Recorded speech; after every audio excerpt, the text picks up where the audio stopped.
Vale.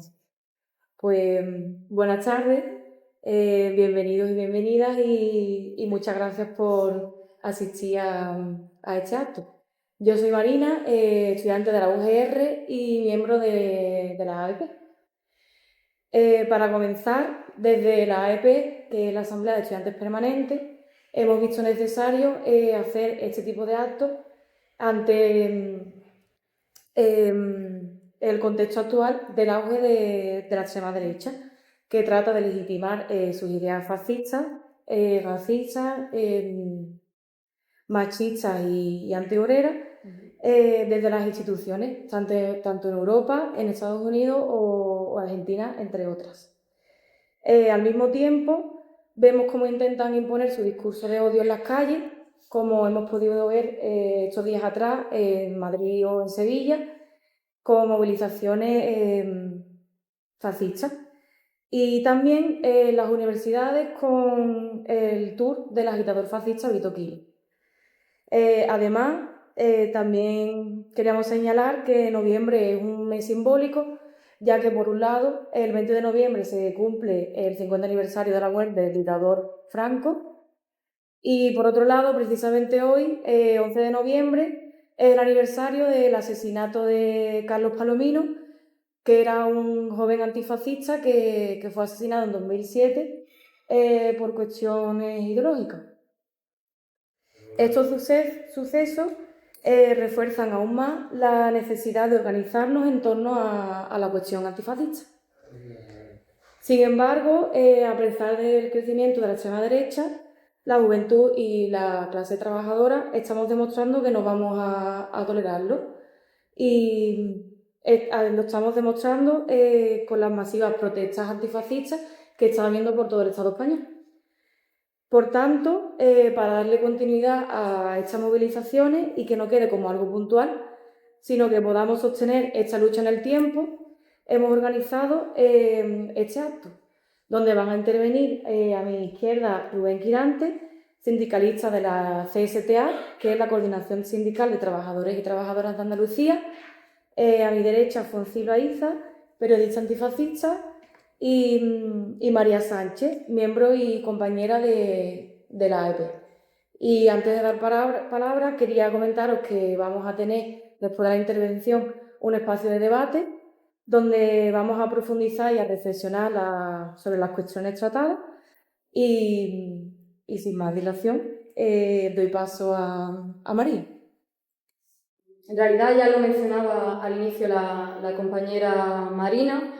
Vivimos en un momento en el que la extrema derecha avanza, no solo en el Estado español, sino en buena parte del mundo. Algunos de los ejemplos ya lo mencionaba ella, lo estamos viendo con Milei en Argentina, con los últimos resultados electorales allí, lo estamos viendo pues, con todo el séquito que tiene Donald Trump en Estados Unidos. Aquí lo vemos con el partido de Vox. También ese discurso de odio representado por el personaje de Vito Aquiles que mencionaba, pero que al final todo esto no deja de ser para nosotros una expresión más de un fenómeno más profundo que todo eso, mundial, que no deja de ser una salida ideológica a esa crisis del sistema capitalista en el que nos encontramos todos y todas y que está sirviendo al final para canalizar todo ese malestar social del que estamos siendo espectadores y espectadoras hacia salidas reaccionarias, autoritarias y de extrema derecha, ¿no? Y por eso nos hacíamos hoy la pregunta y nos parecía relevante hoy hacernos la pregunta y a lo que intentaré un poco responder de por qué crece la extrema derecha hoy y qué responsabilidad tenemos la juventud y la clase trabajadora que nos reconocemos como antifascistas, anticapitalistas y antirracistas en todo esto, ¿no? Nosotros entendemos que el auge de la extrema derecha va mucho más allá de meros lavados de cerebro, con campañas publicitarias racistas que están muy presentes, por ejemplo, en Madrid, va más allá de bulos, de teorías conspirativas o de los juegos mediáticos, como es la gira esta de Vito Aquiles, va más allá de todo eso porque entendemos que detrás existen causas estructurales, causas materiales que incluso nacen de la propia crisis de la que estamos hoy viviendo en el sistema capitalista, pero que también viene por el fracaso de todas esas alternativas de izquierdas institucionales que nos han gobernado hasta ahora y que se han de alguna manera autoproclamado como la solución a nuestros problemas y que en realidad han acabado siendo los autores de muchos de ellos en muchas de las ocasiones, ¿no? El primer elemento que mencionaba, y me detengo en eso, y que nos parece que había que señalar el deterioro de las condiciones de vida de la clase trabajadora y de la juventud que vivimos en realidad, desde la crisis de 2008, agravada también con la crisis de la pandemia, que de alguna manera seguimos inmersas en ella, ¿no? Porque, bueno, lo vemos en los telediarios, si bien se habla lo decía el otro día Pedro Sánchez, ¿no? de un crecimiento económico del país, de una bajada de las tasas del paro, somos conscientes también que esas cifras bajas del paro vienen acompañadas a su vez de un número alto de la temporalidad y de la precariedad. Es decir, ahora mismo estamos viendo cómo la temporalidad laboral se ha convertido en norma. También lo que es la facilidad de los despidos, todo esto evidentemente permitido por lo que ha sido la reforma laboral de Yolanda Díaz, que no llegó a tocar el elemento central de la reforma laboral de Rajoy, que fue precisamente la facilitación de los despidos y que juega con otros términos, pero que viene a hablar al final de la precariedad laboral. Sobre eso hoy las jóvenes sabemos mucho. Nos sonará seguramente el término de contratos formativos, ¿no? Es una manera más de hablar de contratos temporales y de la facilitación de los despidos con amplios periodos de prueba, ¿no? Pero también detrás de esas tasas de las que se lucen en el periódico, en las noticias, de bajas tasas de paro, también hay una cosa de la que no se habla, es por ejemplo el trabajo en negro. Un ejemplo de eso lo vemos en las trabajadoras de las fresas en Huelva o en Almería con los invernaderos, que no se acaba nunca reflejando en las estadísticas, ¿no? En ese sentido, vemos que nuestras condiciones de vida están empeorando y las jóvenes en realidad lo vivimos de manera distinta. Por ejemplo, salen datos de que nosotros y nosotras estamos viviendo peor que nuestros padres, que nuestras madres, los alquileres suben sin ningún tipo de control, la sanidad y la educación pública se están deteriorando y lo estamos viendo, por ejemplo, en el caso de Andalucía, es uno de los casos más sangrantes con el desmantelamiento del servicio público, con el caso de los cribados del cáncer de mama, donde se ha demostrado que la privatización de la sanidad mata directamente, donde estamos viendo que en Madrid se puede incluso reproducir la misma situación con un caso similar en el cribado del cáncer de colon y también en los servicios públicos como es la educación, donde de hecho en Madrid van a salir a la calle las estudiantes el 26-27 de noviembre precisamente por la privatización que se lleva allí o que se pretende llevar allí en las universidades, ¿no? Estamos viendo al final un deterioro generalizado de todas nuestras condiciones de vida de las estudiantes y de la clase trabajadora.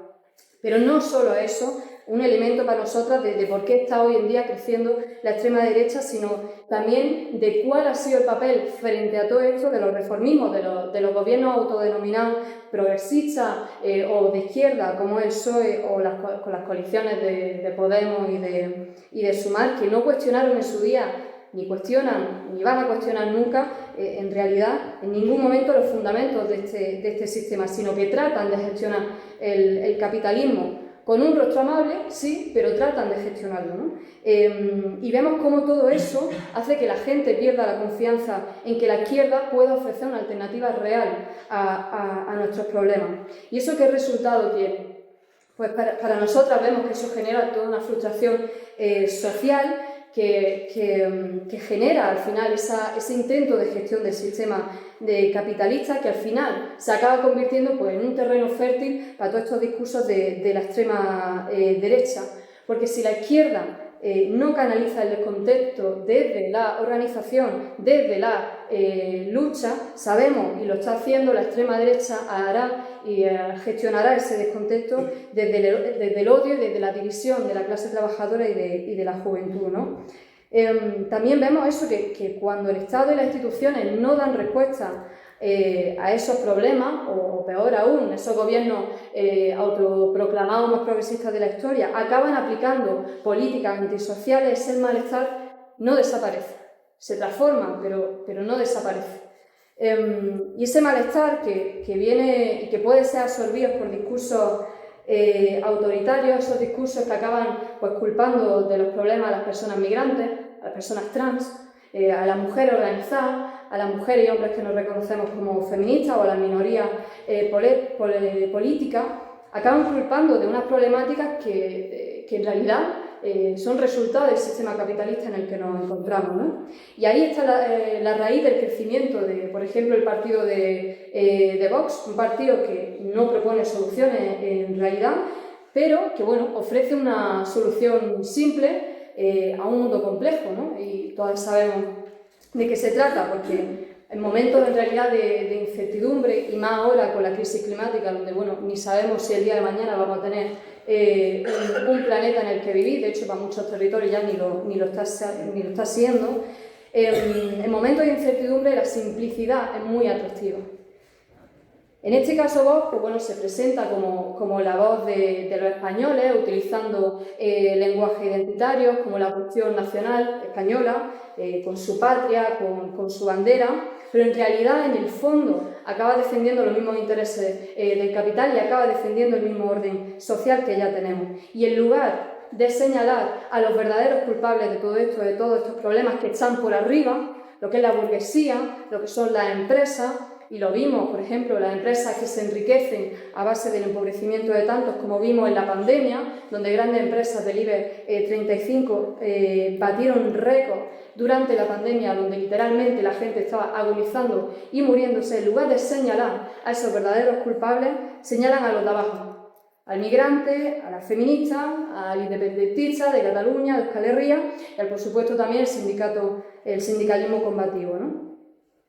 Pero ojo, también sabemos que la extrema derecha no nace ni crece sola en ese sentido. En el Estado español, la fuerza de la extrema derecha es particular porque tiene sus raíces también en lo que ha sido una transición en su momento que ya conocemos, que no rompió con el franquismo, sino que de alguna manera bueno, lo recicló, ¿no? Durante aquella transición modélica que nos han vendido toda la vida en los libros de historia, que todas hemos estudiado en la educación secundaria obligatoria, no nos enseñaron que no se depuraron en ningún momento las estructuras del Estado, es decir, los mismos jueces, los mismos militares, los mismos policías que sirvieron a la dictadura en su día, se mantuvieron en sus puestos, siguieron cobrando. También se impuso la ley de amnistía, que fue en realidad una ley de impunidad. Y por no hablar también del papel de la monarquía, que bueno, esos pachales de comer aparte, ¿no? Esa herencia franquista sigue hoy viva. Lo vemos en los tribunales que criminalizan mientras toleran el odio, lo vemos en los mandos policiales y militares que simpatizan abiertamente con Vox mientras nadie dice nada. Y es que el problema es que gran parte de la juventud no conoce esa historia. Porque en el instituto, en realidad, basta con coger un libro aleatorio de historia que queramos, apenas se enseña esa dictadura, ni cómo se negoció la transición, porque fue un auténtico negocio, ni quiénes se beneficiaron de ella. Y cuando no se conoce el pasado, no es que bueno, pueda volver a cometer el mismo error, lo que siempre nos han dicho, no. Cuando no se conoce el pasado es más fácil caer en los discursos de quienes sí, conociendo ese pasado, lo blanquean. Y ese es el tema, ¿no? Por eso, para nosotras combatir la extrema derecha también pasa por recuperar la memoria, explicar y señalar que sin depuración de responsabilidades y de lo que fue el tejido franquista, el franquismo seguirá respirando en las instituciones y en la cultura política de todo el Estado, ¿no? Por tanto, la extrema derecha a día de hoy tiene una base institucional que la protege, tiene unos medios de comunicación que la normalizan, y sobre eso el compañero Fonsi nos explicará, y tiene un sistema que le permite existir, porque cumple una función muy útil para este sistema, y es que divide a la clase trabajadora, desvía el contento social y mantiene el orden capitalista.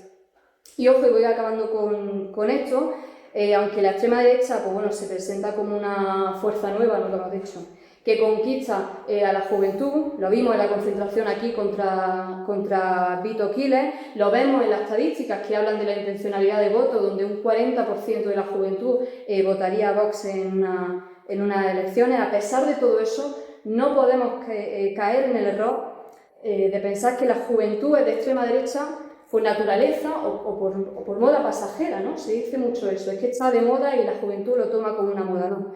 Lo que ocurre es que una parte importante de nuestra generación está huérfana políticamente, sin referentes, sin horizonte de futuro y sobre todo sin confianza en las instituciones, y con razón. Ojo. De ahí que cuando hablamos de un porcentaje alto, como decía, de futuros votantes a Vox, también tengamos que hablar de un porcentaje significativo de aquellas estudiantes, de aquellas jóvenes que no votan. Después de años viendo cómo los partidos de izquierda en el poder firman una reforma laboral que mantiene la precariedad, cómo se aprueban presupuestos récord, nunca visto antes, de gastos militares, mientras los servicios de salud mental están completamente descubiertos y tenemos que recurrir a la privada, cómo se asesina en las fronteras, sus fronteras, como el ejemplo de la masacre de Melilla, cómo se reprime a palos a las estudiantes y a la clase trabajadora que salimos a las calles a denunciar el genocidio en Palestina, o cómo se encarcela a quienes luchan contra los despidos, como es el caso de las 6 de la Suiza. ¿Cómo vamos a esperar que la juventud hoy en día conecte con la política, confíe en sus propias herramientas de lucha, como la movilización, como la autoorganización, y luche por sus derechos económicos y políticos, cuando lo que en realidad han visto dominar estas luchas ha sido a la izquierda institucional aplicando políticas completamente antisociales? En fin, por eso, frente a los discursos de odio para nosotros y para nosotras de la extrema derecha, la respuesta no puede ser solo institucional o electoral. Tiene que venir desde abajo, en los barrios, en los centros de trabajo, en los centros de estudio y en las calles. Hay que repolitizar a nuestra generación, movilizar a la clase trabajadora y volver a poner en el centro la cuestión de que solo mediante la presión unitaria, y sobre eso nos hablará el compañero Rubén, en las calles se puede frenar verdaderamente a la extrema derecha. Gracias.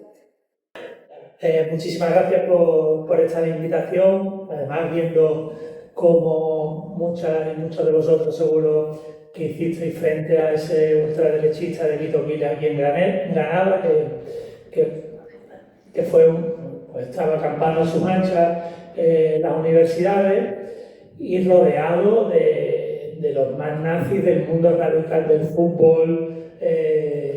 Yo he descubierto cómo uno de ellos es el líder de la grada fan del Real Madrid de Florentino Pérez, como otros están en la ultraderecha del Betis, ¿no?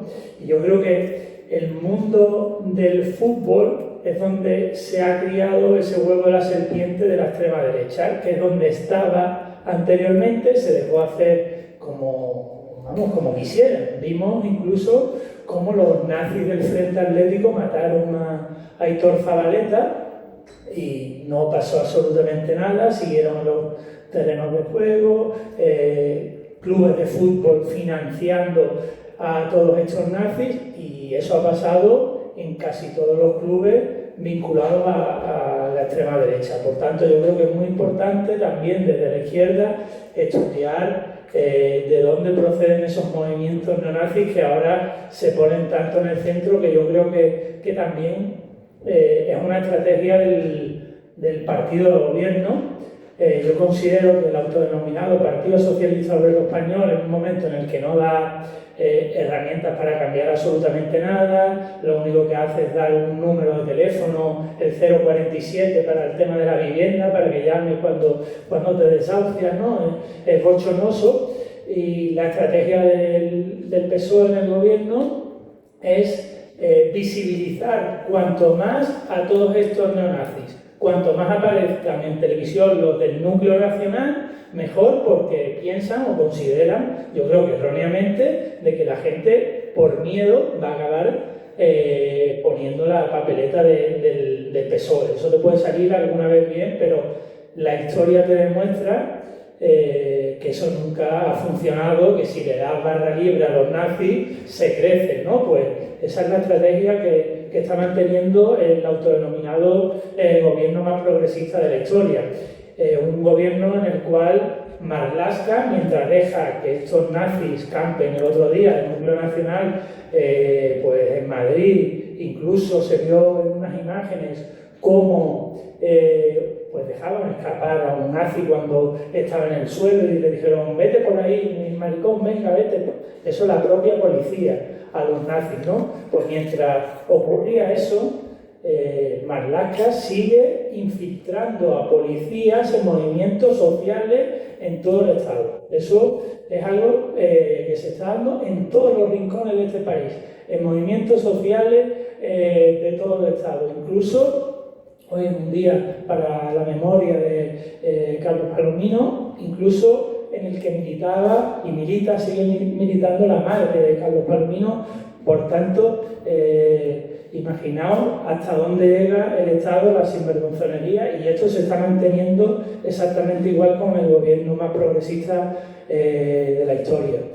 También decir, en mi papel de periodista, que es verdad que son tiempos difíciles para reivindicar la profesión, viendo cómo se las gastan en los medios de comunicación, pero yo también quiero recordar en un día como hoy, en el cual se cumplen ya muchos años de cómo ahorcaron a los mártires de Chicago, que gracias a ellos se conquistó las 8 horas, eran sindicalistas anarquistas, pero se suele decir también poco que eran periodistas que hacían un trabajo de denuncia de toda la explotación capitalista de las grandes fortunas, y muchos de ellos eran periodistas, 3 de ellos ahorcados, ¿no? Y por eso yo quiero reivindicar también que hay otro periodismo posible, que incluso Karl Marx era periodista, Gramsci era periodista, los que no son periodistas son gentuza como los Vito Quiles.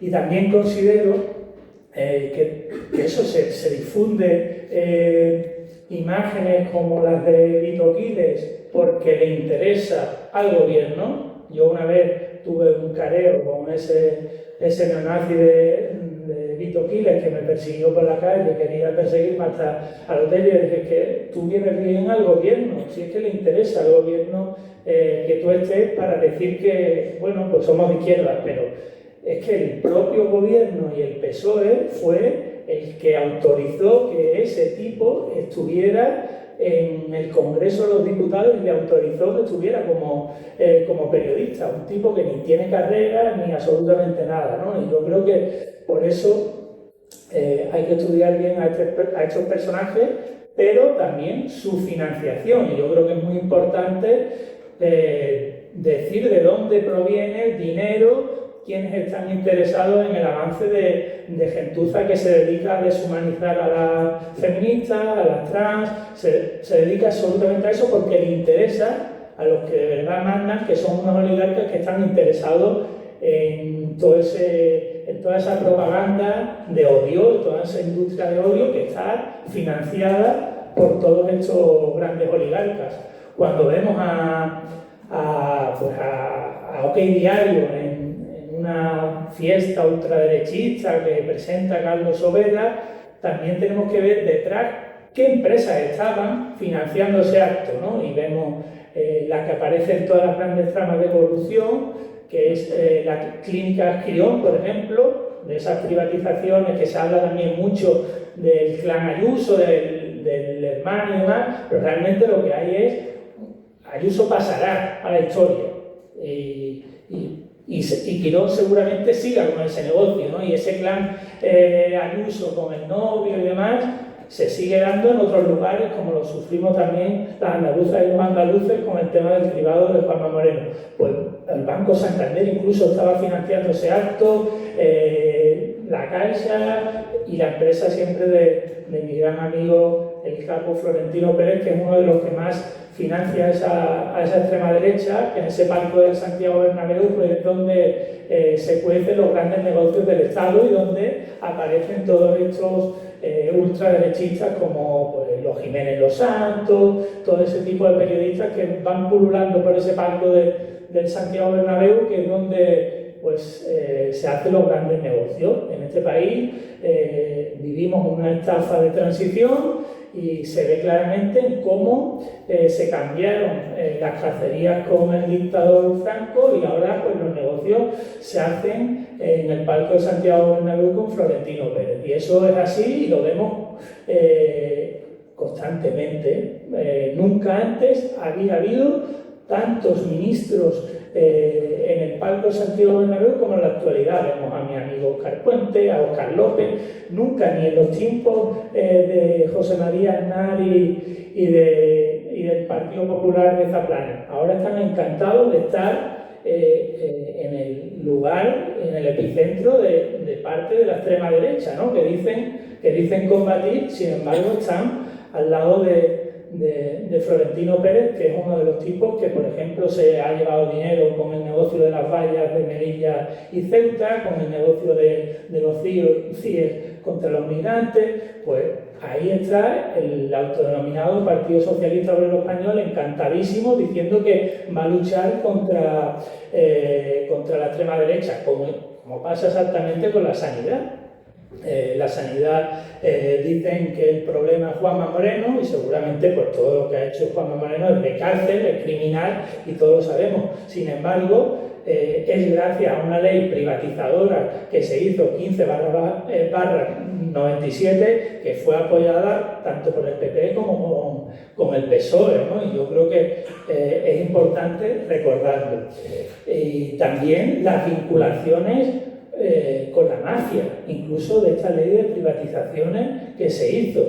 Hay una imagen que yo creo que refleja muy bien, refleja perfectamente bien cómo funciona parte de los sindicatos, parte de la mafia y parte de la dirigencia de la sanidad.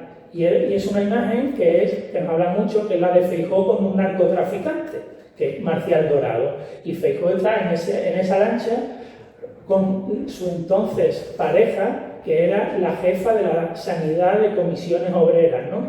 Y estaba en ese momento un narcotraficante, el jefe de la sanidad en Galicia, y la jefa de comisiones obreras en sanidad, ¿no? Pues de ahí los vínculos con la mafia, ¿no?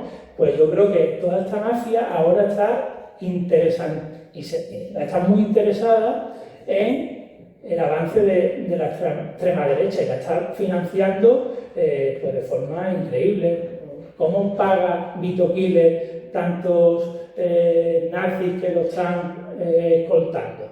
Pues vinculación que hay detrás de una mafia que se llama los desocupa, que es algo que el gobierno tampoco hace absolutamente nada con los nazis, como el Dani Este, al cual le acabo de ganar una demanda y sigue el tipo acosándome, amenazándome y demás, pero esto es un interés que no son capaces de hacerle frente porque no quieren. Sin embargo, también decir que detrás de todos estos desocupas y demás están los grandes medios de comunicación e intereses superiores.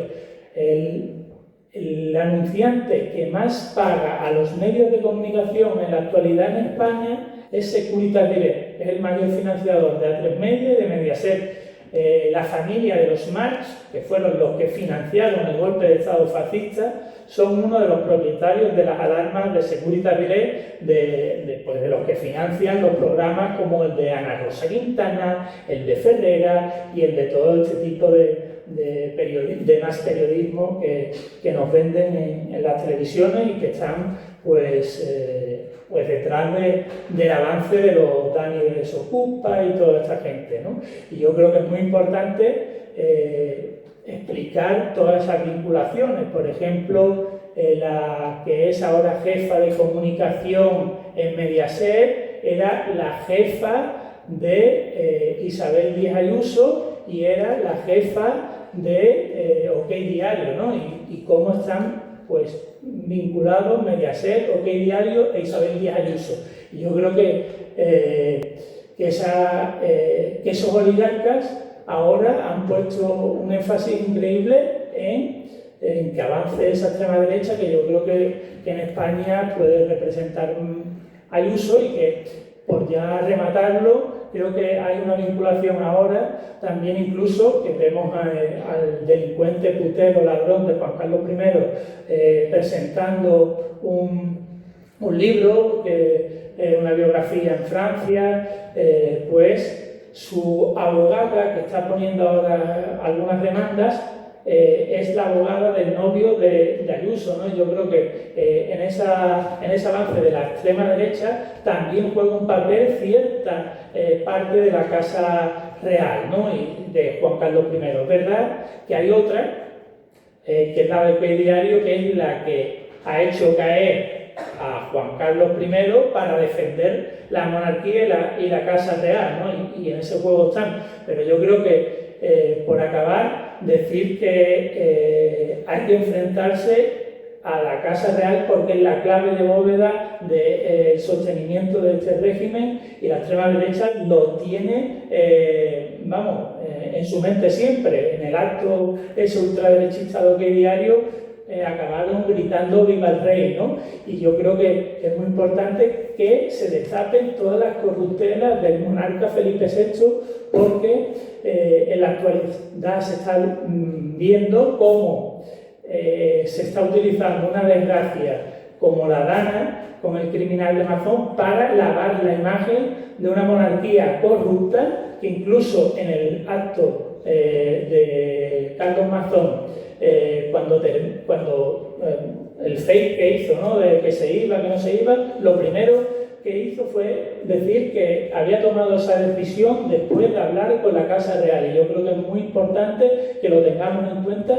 y señalar siempre que la Casa Real es la clave de bóveda para entender este régimen corrupto, y que la extrema derecha lo sabe muy bien, y por eso tenemos que poner mucho énfasis en destapar todas esas corruptelas. Por ejemplo, la de Felipe VI con Leticia Ortiz, que utilizaron otra tragedia como la del 11M para irse a una luna de miel, que nos lo ocultaron a todos los ciudadanos, diciendo que por respeto a esas víctimas no iban a hacer ningún tipo de viaje, y utilizaron fondos del tipo que financiaba en negro todas las corruptelas de Juan Carlos I, y seguir destapando toda esa mafia de la Casa Real y poner pues en contradicción al régimen, y seguir señalando, como hacéis con vuestro trabajo, de cómo hay una alianza también, de que el gobierno no da esperanza absoluta a los jóvenes, y yo creo que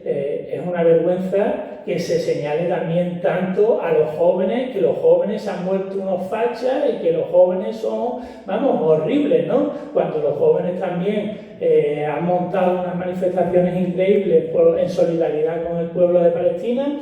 Y yo creo que una forma de que los jóvenes estén vinculados a proyectos en colectivo, pues sería una gran huelga general, ¿no? ¿Y por qué en este país llevamos 13 años sin una huelga general, ¿no? Yo creo que a lo mejor los jóvenes, si no han visto nunca una gran huelga general en un país, pues normal que no sea, que supuestamente se estén derechizando. Y yo con eso acabo, y muchísimas gracias por la información. Vale, ¿se escucha, no? Sí. Lo primero, en nombre de la Coordinación Sindical de Trabajadores y Trabajadoras de Andalucía, dar las gracias a la EP, evidentemente, por la iniciativa, pero no solo por la iniciativa de este acto, sino por la iniciativa también de movilizarse el día 22 para hacer frente concretamente a una movilización asquerosa por parte de Vito Quiles, de la extrema derecha, donde allí lo que circuló concretamente por parte de esos manifestantes eran banderas franquistas, eran cánticos franquistas, y era concretamente una apología del franquismo. Entonces, ahora que estamos con los 50 años de la muerte de ese asesino, merece la pena realmente pues, que una juventud como la que representa hoy en día la EP tome esa iniciativa, se movilice y evidentemente no se achante frente a lo que a día de hoy denominamos el auge de la extrema derecha. A mí me ha tocado la parte más complicada, en realidad, en el sentido más complicada de llevarla a la práctica, que es la cuestión, en verdad, de cómo frenamos a la extrema derecha, cómo luchamos contra la extrema derecha. Antes de tratar de dar alguna idea para facilitar un poco el debate, me vaya a permitir que haga un pequeño inciso sobre algunas cuestiones que me parece que son centrales, que a lo mejor lo tenemos todo el mundo claro, pero que fruto del debate que hubo a la hora de organizar precisamente la movilización en respuesta a la venida de Vito Quiles aquí a la Universidad de Granada, pues nos dimos cuenta que no eran cosas tan asumibles por todo el mundo o asumidas por todo el mundo. El primer elemento que hay que recordar, yo creo, que es que la responsabilidad en verdad de cualquier antifascista tiene que ser impedir mediante la movilización y mediante la organización del conjunto de la clase trabajadora y evidentemente de la juventud, pues que esa idea de la extrema derecha circule en cualquier parte de la sociedad, en nuestros centros de estudio, en nuestros barrios, en nuestros centros de trabajo. No tenemos el poder de impedir en realidad que circulen los medios de comunicación, lo decía concretamente Fonsi, pero al menos tengamos el poder concretamente de ponérselo difícil evidentemente en la calle, inclusive de impedírselo mediante la movilización sostenida, masificada y minorizándolo evidentemente en la calle. Porque esa gente cuando se minoriza, entonces sale menos. Otro elemento que hay que tener claro, ni libertad de expresión ni hostias con esta gente. Ni libertad de expresión ni hostias, pero ¿de qué estamos hablando? Es decir, han ido victimizándose, hablando en todos los medios de comunicación de que estamos en contra de la libertad de expresión. No, estamos en contra del fascismo, evidentemente. Y gente concretamente, y los herederos de gente que no ha permitido que hubiera aquí libertad de expresión durante 40 años, no nos van a dar lecciones sobre si estos llegaran concretamente al poder o si de ellos dependiera la libertad de expresión, lo que harían con la libertad de expresión. Por lo tanto, nosotros somos claros y lo asumimos. Para los fascistas no hay libertad de expresión, así de claro. Esas ideas no son legítimas, y así lo decíamos en el cartel de la convocatoria. Y otro lema, evidentemente, muy conocido ya, a la extrema derecha, pero que viene al pelo aquí, a la extrema derecha, evidentemente, no se le convence, no se debate con ella, se le combate. Y se le combate mediante la movilización en la calle y ocupando esos espacios. Porque no olvidemos una cosa, ser fascista no es una ideología neutra, no es una ideología legítima. Ser fascista, el objetivo a nivel histórico, fue ni más ni menos que la aniquilación de todas las organizaciones del movimiento obrero. ¿Mediante qué? La violencia. La aniquilación. Estamos hablando concretamente de aniquilar, de matar, de hacer desaparecer organizaciones obreras. ¿Para qué? Para que evidentemente la burguesía pueda llevar a cabo sus políticas con total tranquilidad. Esa fue la realidad de los años 30 y la realidad concretamente de las políticas llevadas a cabo por esos fascistas. Además, evidentemente, lo habéis planteado, racistas, machistas, homófobos. Para nosotros no hay debate posible. Eso no es legítimo y, por lo tanto, lo peleamos y lo combatimos evidentemente en la calle. Además, lo ha dicho de todas formas y no voy a insistir mucho, pero cuando nos hablan de libertad de expresión para hacerse las víctimas, hay que ser claros también. Esta gente concretamente tiene todo a su alcance para poder expresar su idea en los medios. Y lo decía concretamente Fonsi. Yo he estado mirando un poco en internet y demás, es decir, que no hay que investigar mucho, pero hay muchas cosas ya que están reconocidas concretamente. De tipo de personajes como Vito Quiles, la televisión esta digital a la que pertenece, o la que participa de EDATV y demás, eso tiene unos mecenas bastante alucinantes. Es decir, que estamos hablando concretamente en un año, por parte del sector privado son 900.000 euros, con gente tipo Marco de Quinto, es decir, ex dirigente de Coca-Cola. Tú hablabas concretamente de Quirón Salud, gente propietaria de la multinacional, concretamente de Eulen, una dueña de una cadena de hoteles de lujo, Aiden Away, es decir, una serie de gente que en realidad eso es lo que hace. Es decir, que no, él no sale concretamente y se hace famoso el día de la mañana porque es súper ingenioso. Quiero decir, es porque hay centenares de miles de euros detrás al año, a nivel privado, pero también a nivel público, con lo que son concretamente pues los dineros concretamente que regala pues, gobiernos como Ayuso, entre años cerca de 100.000 euros también, ¿no?, en publicidad institucional. Es decir, esa es la realidad. Y por si todo eso fuese poco, luego lo que vemos es un apoyo también y una comprensión por parte del Estado, en gran parte por lo que planteaba María en su intervención, sobre, en realidad, no se ha cortado.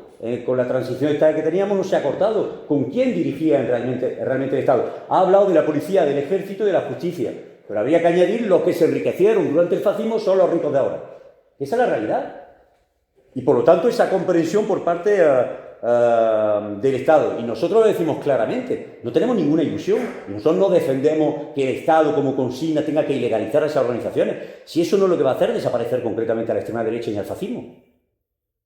Lo que lo puede hacer desaparecer es que realmente haya una movilización en contra, en frente, que sea independiente de lo que son las instituciones concretamente. Pero lo que sí conviene decir, por lo menos a la hora de tener un discurso que pueda por lo menos convencer a toda una serie de gente de nuestro entorno, es lo alucinante de la doble vara de medir de este Estado.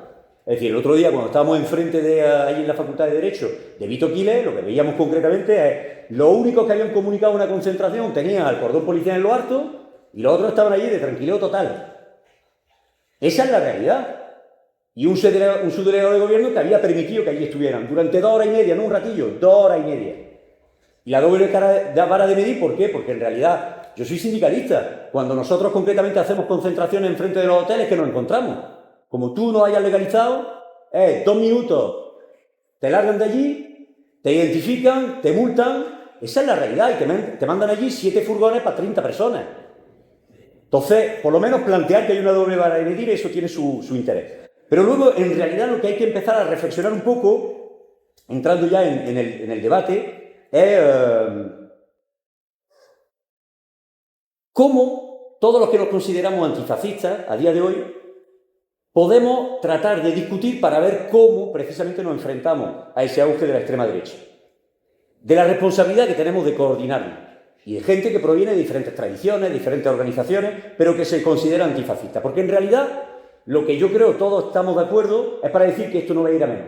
Esto va a ir a más. Eso sin duda. Y hay que explicar también el por qué va a ir a más. No va a ir a más porque tiene un Vito Quiles que es muy listo. En realidad va a ir a más porque tiene un escenario internacional que lo propicia.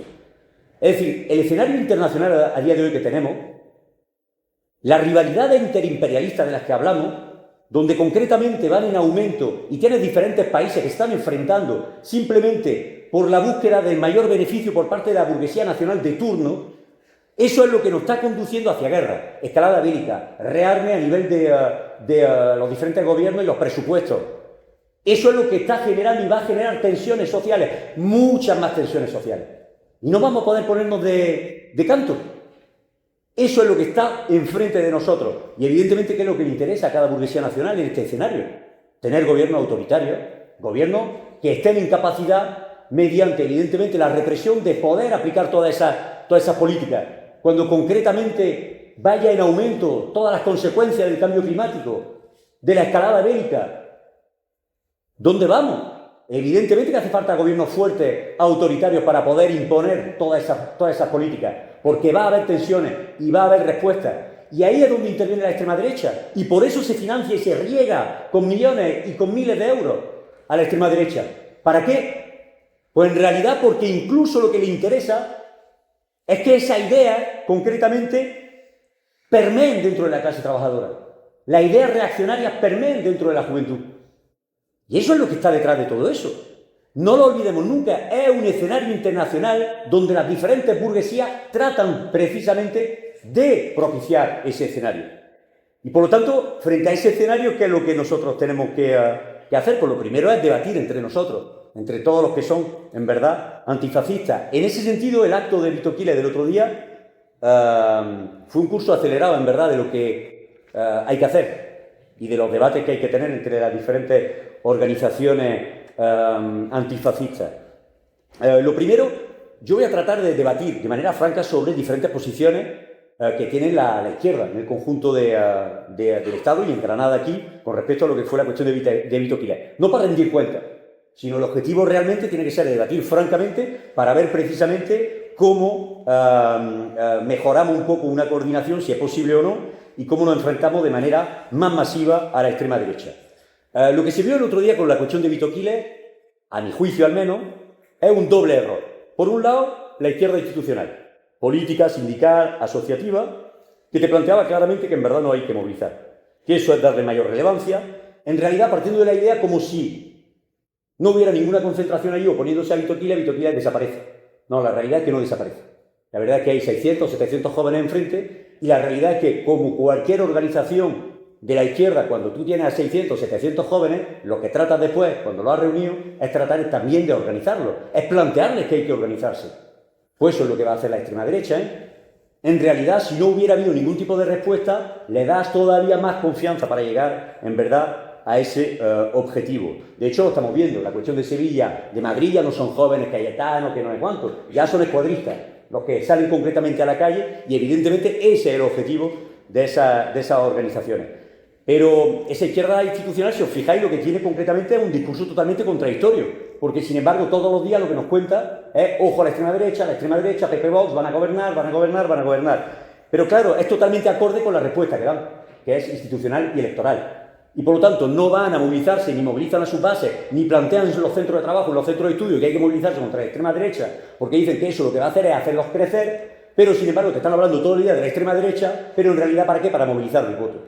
Eso es un error político garrafal, y un error político que vemos donde nos ha conducido durante 40 años, a nivel europeo, donde está la extrema derecha a día de hoy, ¿no? Eso como primer elemento. El segundo elemento que hay que tener en cuenta no es la izquierda institucional, sino la izquierda que está a la izquierda de esa izquierda institucional. Desde la izquierda anticapitalista, revolucionaria, comunista, anarquista. Ahí también hubo un debate y organizaciones que se denominan de ese sector político concretamente planteaban lo mismo, que no había que ir, porque eso era darle, en realidad, realce. Y plantean, desde mi punto de vista, una visión errónea, que es que en realidad luchar contra el fascismo a día de hoy, contra la extrema derecha o el auge, no se puede hacer de manera unitaria y emplazando al conjunto de la izquierda social y política. Nosotros, evidentemente, y yo no tengo ningún tipo de confianza en lo que son las direcciones de la izquierda institucional, pero en realidad, seamos conscientes, para luchar contra esta gente se necesita, evidentemente, toda la base social de esos sindicatos, de esas organizaciones políticas. Y el debate está en decir cómo concretamente se reconstruye esa conciencia antifascista y de clase de toda esa base social. O vira esa base social hacia posiciones de clase y antifascistas, o en realidad no podremos vencer a la extrema derecha y al fascismo. Esa es la realidad de fondo. Y si pensamos y pretendemos concretamente que los que nos denominamos de la izquierda, a la izquierda de la izquierda institucional, dentro de lo que es el arco extraparlamentario, vamos a llegar a ser mayoritarios para poder entonces proponerle una unidad a toda esa izquierda institucional para luchar entonces contra el fascismo, pues nos equivocamos, eso no va a ser posible a día de hoy. Lo vemos con el nivel de conciencia política social que hay dentro de la clase y de la juventud. Sin embargo, la idea tiene que ser precisamente proponer, emplazar a esas bases a movilizarse, a luchar, porque en realidad eso es lo que reconstruye la conciencia. Las charlas también, pero lo que reconstruye es cuando tú tratas de plantearle a la gente que hay que movilizarse, salir de los centros de trabajo, salir de los centros de estudio para enfrentarse precisamente a la extrema derecha. Y ahí es donde está la conclusión, es decir, entonces, ¿qué es lo que hay que tratar de hacer? Pues precisamente una política y una orientación que trate de unificar al conjunto de nuestra clase y de la juventud contra la extrema derecha, sin esconder las divergencias que hay y sin sembrar evidentemente las ilusiones de que las soluciones institucionales, elecciones, el Estado, nos van a solventar las papeletas. Desde mi punto de vista, los antifascistas lo que deben de hacer, y el elemento central a día de hoy para luchar y ser eficaces contra la extrema derecha, es organizarse, sindicalmente, políticamente, en organizaciones desde mi punto de vista evidentemente rupturistas, anticapitalistas, revolucionarias. ¿Por qué? Porque en realidad, como decía María, es imposible luchar contra la extrema derecha y el fascismo sin luchar contra las causas materiales que lo hacen posible. Ese es el elemento central que hay que tener en la cabeza, de manera muy breve y muy sencilla. Responder hoy en día a los problemas que planteaba Fonsi, de los servicios públicos, de la vivienda, de los salarios, de la jubilación, para que evidentemente la clase trabajadora trate de ver que hay una alternativa a la izquierda de este gobierno. Luchar de manera eficaz por todos esos derechos es asumir que hay que enfrentarse a los intereses de los capitalistas. Porque el problema, cuando no se responde a la cuestión de la vivienda, no es porque no haya buenos políticos que no saben darle a la tecla, es porque enfrentarse al problema de la vivienda es enfrentarse a los intereses de los grandes tenedores. Y ahí es donde está el choque. Por eso, en realidad, enfrentarse a las causas materiales que potencian la extrema derecha y el fascismo significa inevitablemente enfrentarse a lo que es la cuestión del capitalismo y a lo que es la cuestión de los intereses del capitalismo. Son dos cosas indisociables. Y precisamente eso, a día de hoy, es evidente para nosotros que no se percibe de manera inmediata. Pues esa es la tarea. Cuando nos organizamos precisamente políticamente, sindicalmente, tratamos de poner en movimiento al conjunto de nuestra clase y de la juventud para que, mediante la lucha, esa es la escuela que te permite en realidad reconstruir la conciencia. Eso es lo que te permite en realidad pues, dar paso hacia adelante. Y ahí es donde, y así es verdad que termino, la cuestión de lo que se hizo el último 22 de octubre fue, ¿no? cuando lo de Vito Quiles, el día 22 me parece, es tan importante, porque en realidad es tratar de llevar a la práctica lo que hablamos, lo que decimos. Y en realidad, si nos quedamos simplemente en teorizar y no llevarlo a la práctica, es decir, no tratar de movilizarnos organizándonos, no conseguiremos nunca reconstruir una conciencia de clase, una conciencia política y una conciencia antifascista que tanta falta hace a día de hoy. Muchas gracias.